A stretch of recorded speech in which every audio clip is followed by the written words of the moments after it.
मैं डॉक्टर मनीषा पांडे। आज मैं आपके अपने और सभी महिलाओं के जीवन के एक ऐसे ढके मुद्दे पहलू के बारे में बात करने जा रही हूँ जो हमारे जीवन का एक बहुत ही अनिवार्य हिस्सा है।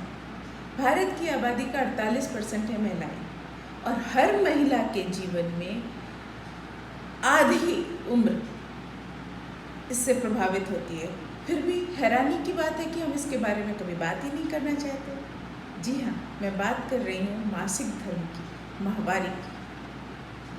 हर महिला के जीवन में 15 वर्ष से लेकर 45 वर्ष तक की आयु में हर महीने 3 से 5 दिन तक माहवारी होती है। फिर भी हम इसके बारे में बात नहीं करना चाहते, इसे गंदा मानते हैं। और तो और उन लड़कियों को और महिलाओं को जिनको माहवारी हो रही है, उनको हम ऐसा जीवन जीने को बाध्य कर देते हैं जैसे उन्होंने कोई चोरी करी है। आज के इस आधुनिक जीवन में भी इस एक शरीर की अनिवार्य प्रक्रिया को हमने कलंक बना रखा है। लड़कियों के सवालों को जवाब नहीं मिलता, वो अपने मन में ढेरों गलत फहमियाँ पाले रहती हैं जो अंत में उनके शरीर को, उनके स्वास्थ्य को भी दिक्कत करता है। खाने पीने, सांस लेने जैसी ही एक अनिवार्य शरीर की प्रक्रिया है मासिक धर्म, और उसके खून को अशुद्ध माना जाता है। ज़रा बताइए तो, आँख से, नाक से और कान से भी तो पदार्थ निकलता है, उसको क्यों नहीं अशुद्ध मानते? इसलिए कि वो आदमी और औरत दोनों में होता है और मासिक सिर्फ औरतों में होता है। इस दौरान लड़कियों को पूजा घर में, रसोई में और भी कई जगहों पे जाने से मना किया जाता है, खेलने कूदने से मना किया जाता है। इस हद तक जब वर्जनाएँ होती हैं तो लड़की धीरे धीरे अपना हीन भावना से ग्रस्त हो जाती है, अपने आप को अपवित्र मानने लगती है और ढेरों गलत फहमियाँ पाल लेती है। कई बार आत्मविश्वास की कमी और इन सवालों का जिनको उनको जवाब नहीं मिलता, उसके चलते वो स्कूल जाना भी छोड़ देती हैं, और ये कितनी चिंता के विषय है। ज़रा सोचिए तो, अगर मैरी कॉम, पीवी संधू या पीटी उषा या कल्पना चावला अपनी ट्रेनिंग के दौरान कहें जी हम नहीं जाएंगे ट्रेनिंग में, हमें तो महीना हो रहा है, उन्हें भी तो माहवारी होती है हर महीने, तो ये एक साधारण प्रक्रिया के रूप में लेंगे तो कोई दिक्कत नहीं आएगी। आइए इसके बारे में हम जानते हैं। आमतौर पर मासिक 10 से 13 वर्ष की आयु में शुरू होता है। पहले ये 14-15 साल की उम्र में शुरू हो जाता था, बट अब धीरे धीरे इसकी उम्र घटती जा रही है, यहाँ तक कि 10 साल की उम्र में भी लड़की को महीना हो सकता है। तो ज़रूरत इस बात की है कि 10 साल के पहले सभी आवश्यक जानकारी उस बच्ची को दे दी जाए, नहीं तो जब पहला महीना आता है तो वो लड़की के लिए बहुत ही कष्ट का विषय हो जाता है। कई बार लड़कियां समझती हैं कि उनको कोई बड़ी अंदरूनी चोट लग गई है, और तो और ऐसी भी बच्चियां मेरे पास आई हैं जिन्होंने मुझसे पूछा है कि मुझे कैंसर तो नहीं हो गया। काश उनकी माँ ने उनको ये सब पहले ही समझाया होता। साधारण प्रक्रिया को जैसे हम बाकी शरीर के अंगों को जानते हैं वैसे ही जानना चाहिए। आमतौर पे मासिक 10 से 13 साल की आयु में शुरू होता है। क्यों होता है? कारण ये है कि गर्भधारण की तैयारी में अंडकोश, जिसको हम ओवरी भी कहते हैं, वो हर महीने अंडा बनाने लगता है। उसी प्रक्रिया में बच्चेदानी भी अपनी अंदरूनी झिल्ली में को बढ़ाने लगती है, उसमें खून का दौरान भी बढ़ने लगता है। जब गर्भधारण नहीं होता है, क्योंकि अंडा और शुक्राणु नहीं मिला है, तब शरीर उसी को बाहर निकालने लगता है। तो झिल्ली, अंडा और बाकी शरीर के द्रव्य माहवारी के रूप में बाहर निकलते हैं। ये एक सामान्य प्रक्रिया है। आमतौर पे ये 3 से 5 दिन तक जारी रह सकता है, पर अगर 1-2 दिन भी रहा तो कोई दिक्कत की बात नहीं है। जब 7 दिन से ज़्यादा ये चलता रहे तब लड़की को डॉक्टर को संपर्क करना चाहिए। किसी भी महीने के माहवारी शुरू होने के पहले दिन से अगले महीने की माहवारी शुरू होने के पहले दिन के बीच में जो समय होता है उसको मासिक चक्र या मेंस्ट्रुअल साइकिल कहते हैं। आमतौर पर ये 28 दिन का होता है, पर 22 दिन से लेके 45 दिन तक कभी हो रहा है तो फिर ये एक नॉर्मल चीज़ है, साधारण चीज़ है, परेशान नहीं होना चाहिए। कई बार महिलाएं मेरे पास आती हैं कि मुझे महीने में 2 बार मासिक हो रहा है। मैं उनसे कहती हूँ ज़रा इसको कैलेंडर में मार्क करिए, और जब आप कैलेंडर में मार्क करते हैं तो पाते हैं कि वास्तव में वो 22 दिन से ऊपर ही होता है। अगर 22 दिन से पहले है तब फिर हमें डॉक्टर से बात करना चाहिए। क्यों होता है ये हार्मोन्स में गड़बड़ी की वजह से होता है। अमूमन जब मासिक की शुरुआत होती है तब पहले 2-3 साल और बंद होने के समय, जो कि 45 से 55 वर्ष की उम्र में हम लोग उसको मेनोपॉज कहते हैं, तो जब शुरुआत होती है और जब बंद होता है तब 2-3 साल ये मासिक की गड़बड़ी हो सकती है, क्योंकि हार्मोन्स थोड़े से अव्यवस्थित हो जाते हैं। इसके 2 पैटर्न हो सकते हैं। पहला, जब मासिक जल्दी जल्दी और ज़्यादा आता है, उसकी मैंने आपको डेफिनेशन बताई दी। 21 दिन से कम आता है या 7 दिन से ज़्यादा आता है तो हम उसको जल्दी और ज़्यादा की श्रेणी में रखते हैं। दूसरा पैटर्न हो सकता है कि जब वो लेट होने लगता है, देर से आता है, कभी कभी 2-2, 3-3 महीने नहीं आता है। तो जब जल्दी ज़्यादा आ रहा है तब आपके शरीर से खून जा रहा है, तो इसलिए डॉक्टर को संपर्क करना चाहिए। परंतु यदि देर से हो रहा है तो घबराने की कोई बात नहीं है। सिर्फ उसको कैलेंडर में एक निशान लगाते जाइए, जिससे आपका 2-3 महीने का रिकॉर्ड होता रहे, तो उससे आपको चिंता भी नहीं होगी। लड़कियों की एक कॉमन समस्या होती है माहवारी के समय पेट दर्द की।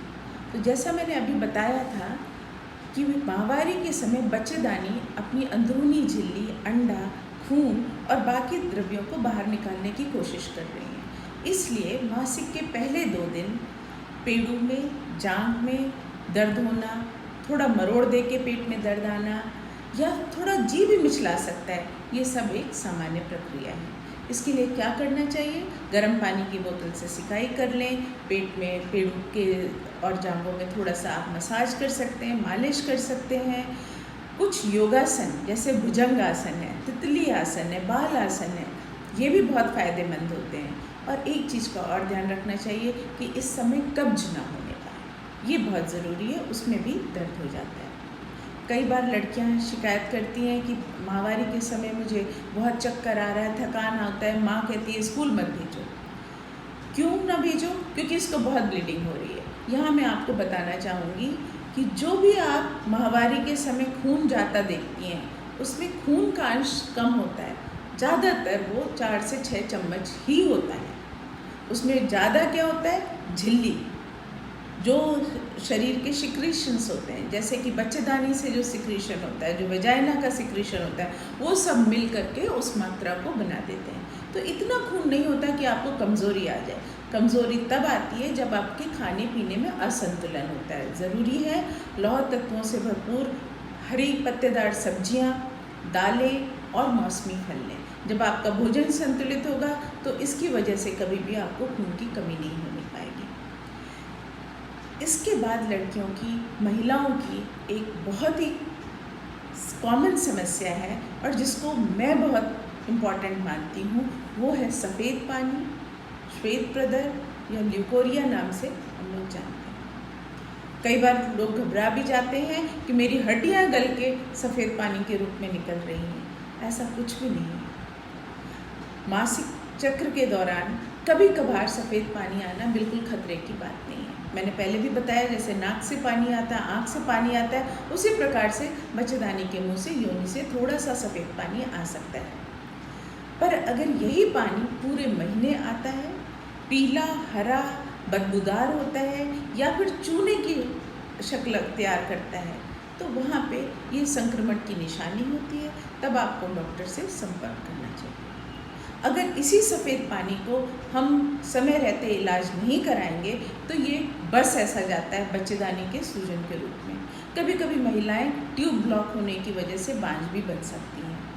यहाँ तक कि लंबे समय तक सफ़ेद पानी और बच्चेदानी के मुंह को अगर चोट भी पहुँचती है बहुत सारे कारणों की वजह से, तो मिलजुल कर ये लंबे समय पे बच्चेदानी का कैंसर भी बना सकती है। मेरे हिसाब से इस चीज़ से हमको बचना है, इसके लिए सतर्क रहना चाहिए।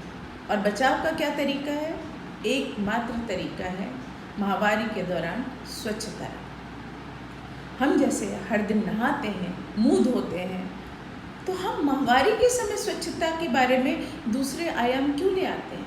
कई घरों में मैंने पाया है कि इस समय लड़की या औरत को बिल्कुल अलग थलग कर दिया जाता है, घर के एक कोठरी में रख दिया। कई जगह मैंने ये भी सुना हुआ है, जनजातियों में तो गांव के बाहर कोठरी बना करके उनको रख देते हैं और वहाँ पे कोई अच्छा वातावरण नहीं होता, ना धूप आ रही होती है, सबसे छुप करके रखते हैं और गंदा बेकार कपड़ा इस्तेमाल करते हैं। स्वच्छता का बिल्कुल अभाव होता है, जबकि ज़रूरत है इसी समय ज़्यादा से ज़्यादा स्वच्छता अपनाने की। हम मुंह तो प्रतिदिन धो रहे हैं, बट जिस बच्चेदानी से खून बाहर निकल रहा है, मुंह खुला हुआ है, वही समय है कि संक्रमण ऊपर की ओर जाए। तो हमें विशेष तौर पर स्वच्छता अपनानी चाहिए। स्वच्छता किस प्रकार से अपनानी चाहिए? प्रतिदिन हमें नहाना है। कई घरों में नहाने को भी मना करते हैं कि सर्दी गर्मी हो जाएगी। बिल्कुल ऐसा नहीं है। प्रतिदिन नहाना है और अपने गुप्तांगों को बहुत अच्छी तरीके से साफ करना चाहिए। इसमें ये एक चीज़ और आपको बतानी चाहूँगी कि योनि के अंदर साबुन से साफ करना, कोई डिओडोरेंट डालना, या जो आजकल मार्केट में धड़ल्ले से बिक रहा है, वी वॉश, इंटी वॉश, ये सब जो फैंसी सोल्यूशन है, उनकी कोई ज़रूरत नहीं है। हमको सूखा, अंदर सूखा नहीं रखना है, क्योंकि योनि के अंदर जो थोड़ा सा सिक्रीशन निकलता है वही उसको स्वच्छ रखता है। जब हम साबुन से उसको हटाते हैं तो संक्रमण का खतरा वास्तव में बढ़ जाता है। तो ये वाले जो मार्केटिंग वाले जो प्रोडक्ट्स हैं, ये आपका संक्रमण का खतरा बढ़ा रहे हैं, कम करने की बजाय। हमको धुलने के बाद गुप्तांगों को बिल्कुल सूखा रखना है, ये आवश्यक है। अंदर की उतनी कस के सफाई करने की ज़रूरत नहीं है। नहाने के बाद हमको साफ धुले हुए और सूखे अंडरगारमेंट्स, अंदरूनी वस्त्रों का प्रयोग करना चाहिए। फिर ऐसा पाया गया है कई प्रकार की चीज़ें मासिक स्राव को सोखने के लिए इस्तेमाल होती है। गाँवों में मैंने सुना है औरतें पुआल, घास, यहाँ तक कि कागज़ का भी इस्तेमाल करती हैं। तो इस चीज़ से हमको बचना है, उसकी जगह सैनिटरी नैपकिन का प्रयोग करना चाहिए। वो दिन चले गए जब लड़की छुपते हुए मेडिकल कॉलेज में अपनी मम्मी के साथ जाती थी और कागज़ में लपेट के मेडिकल स्टोर वाला देता था सैनिटरी नैपकिन, उसके बाद उसको काले थैले में भी रखा जाता था और छुप करके घर ले जाया जाता था। आजकल सैनिटरी नैपकिन आपके घर के आसपास हर दुकान पे उपलब्ध हैं। यहाँ तक कि आंगनवाड़ी वर्कर्स और कई NGOs भी आपको सैनिटरी नैपकिन इसीलिए बांट रही हैं। स्कूलों में सैनिटरी नैपकिन वेंडिंग मशीन लग गई है। सैनिटरी नैपकिन कैसे प्रयोग में लाया जाए, ये भी जानना बहुत ज़रूरी है। पहली बात तो ये है कि जब गंदा हो जाए, खून से भर जाए, तो उसको बदल देना चाहिए। इसके लिए कोई इंतज़ार करने की ज़रूरत नहीं है। आम तौर पे 4 से 6 घंटे में आवश्यकता पड़ती है कि हम सैनिटरी नैपकिन को बदलें। शुरुआत माहवारी की जब होती है और जब ख़त्म होता है, तब खून बहुत कम जाता है। तो कई बार ऐसा मन में आभास आता है कि ये तो गंदा हुआ ही नहीं, तो हम इसको एक दिन और लगा के रखते हैं, अगले दिन तक चले जाते हैं। बट ये खतरे की घंटी है। आपको खून दिखाई तो नहीं पड़ रहा, पर जो उसमें सिक्रीशन है उसी में बैक्टीरिया पनपते हैं। तो किसी भी हालत में 6 घंटे से ज़्यादा सेम सैनिटरी नैपकिन को नहीं लगा के रखना चाहिए, उसको बदलते रहना चाहिए। सैनिटरी नैपकिन बदलते समय पहले और बाद में साबुन पानी से अच्छी तरीके से हाथ धोना चाहिए। अगर ज़मीन में गिर जाए तो वो वाला पैड नहीं लगाना है। और जब प्रयोग हो जाता है उसके बाद सैनिटरी नैपकिन को यहाँ वहाँ ना डालें। टॉयलेट में डालेंगे, शौचालय में, तो फ्लश खराब हो जाएगा। इसी तरीके से उसको नदी, तालाब, नाली में बिल्कुल ना डालें। पर्यावरण की बहुत ही खराब है और देखने में भी अच्छा नहीं लगता। सही तरीका ये है कि सैनिटरी नैपकिन को कागज़ में अच्छी तरीके से, कागज़ या अखबार में अच्छी तरीके से लपेट करके बंद कूड़ेदान में डालें या फिर उसको जला दें। आजकल कई स्कूलों में सरकार की ओर से सैनिटरी नैपकिन डिस्पोजल और इंसिनरेटर मशीन लगी है। इंसिनरेटर मतलब आप इस्तेमाल करा हुआ गंदा नैपकिन उस मशीन में डाल देते हैं और वो जल के ख़त्म हो जाता है। अगर किसी वजह से सैनिटरी नैपकिन उपलब्ध नहीं है तो हमको कपड़ा इस्तेमाल करना पड़ सकता है। ऐसी स्थिति में क्या करें? फिर वही बात आ गई, गंदा कपड़ा कतई नहीं, नया कपड़ा भी नहीं लेना है, पर हम एक चीज़ का ध्यान रख सकते हैं, कपड़ा वही इस्तेमाल करें जिसको अच्छी तरीके से गर्म पानी और साबुन से धोया गया हो, तेज़ धूप में सुखाया गया हो और सूखी जगह पे रखा गया हो। तो साफ़ सुथरा धुला हुआ सूखा कपड़ा इस्तेमाल में लाएं। कपड़ा भी 4 से 6 घंटे में बदलते रहेंगे। फेंकने का फिर वही तरीका, अच्छी तरीके से अखबार में लपेट करके बंद कूड़ेदान में डालें या फिर उसको जला दें। अगर इसी कपड़े को दोबारा इस्तेमाल करने की आवश्यकता पड़ जाए तो क्या करेंगे, गर्म पानी और साबुन से अच्छी तरीके से धोएंगे, तेज़ धूप में उसको सुखाएंगे। ज़्यादातर टेंडेंसी ये होती है कि पीछे कहीं डाल दिया जहाँ पे कोई ना देखे, गंदी जगह पे सुखा रहे हैं जहाँ पे अंधेरा भी होगा कि लोगों की नज़र ना पड़े और फिर वो गंदा भी रह सकता है। तो तेज़ धूप में सुखाएं और किसी सूखे स्थान पे उसको अगले प्रयोग तक रखें। अगर हम गंदा और नमी भरा कपड़ा इस्तेमाल करते हैं तो गुप्तांगों में जलन हो सकती है, खुजली हो सकती है या सफ़ेद पानी आ सकता है, दर्द भी हो सकता है। ये सब संक्रमण की निशानी है और हम ये पहले ही बात कर चुके हैं कि लंबे समय तक संक्रमण रहने से आपकी बच्चेदानी में सूजन आ सकती है, बांझ हो सकते हैं और यहाँ तक कि आपका कैंसर तक की संभावना है।